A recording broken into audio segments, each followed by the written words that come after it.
आज आप लोगों के लिए बना रहे हैं एक और वैरायटी सूफले में, जो कि काफ़ी देरी से रिक्वेस्ट थी। देखें, आप कोई भी फ्रूट इसमें इस्तेमाल कर सकते हैं। मैं यहाँ पर इस्तेमाल कर रही हूँ आज फ्रोज़न फ्रूट है, और ये समर फ्रूट है, यानी कि समझ जा रहा है, लेकिन फिर भी हमें जो है लंदन में बहुत आसानी से मिल जाते हैं फ्रोज़न फ्रूट्स जो फ्रीजर्स होते हैं वहाँ से।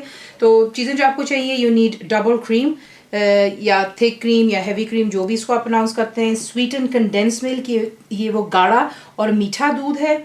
सिंपल जो घर का दूध है आपको वो चाहिए। यहाँ पर आप देख रहे हैं मैं फ्रोज़न जो है बेरीज इस्तेमाल कर रही हूँ यहाँ पर। इसमें काफ़ी डिफरेंट है। इसमें ब्लैक बेरीज हैं, ब्लैक करंट्स, चेरीज़ और डिफरेंट किस्म की और भी हैं। बीच में जाएगा पानी, और ये है जेलेटिन। वनीला एसेंस डाल रहे हैं, और इसकी गार्निशिंग के लिए स्प्रे क्रीम हमें चाहिए होगी, और साथ ही थोड़ा सा एक्स्ट्रा मैंने एक साइड पर रख लिया है, वही समर फ्रूट।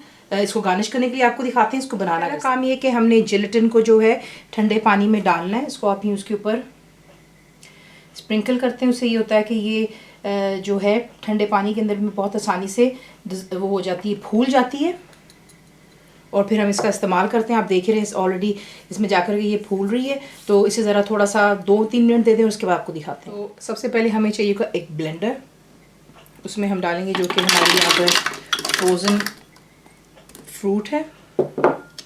बीच में जाएगा मिल्क, यानी कि दूध जा रहा है, डबल क्रीम,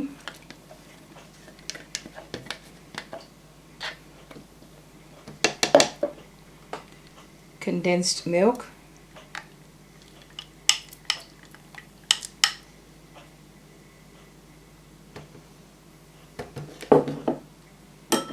उसके बाद बीच में जाएगा वनीला एसेंस, और यहाँ पर आप देख सकते हैं कि जेलेटिन माशाल्लाह कितने खूबसूरत तरीके से पानी में फूल चुकी हुई है।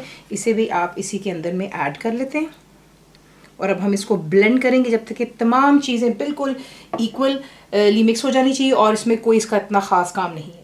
इसकी आपको कंसिस्टेंसी अभी से नज़र आ रही होगी, क्योंकि जेलेटिन की वजह से देख लें सेट होना शुरू हो चुका हुआ है।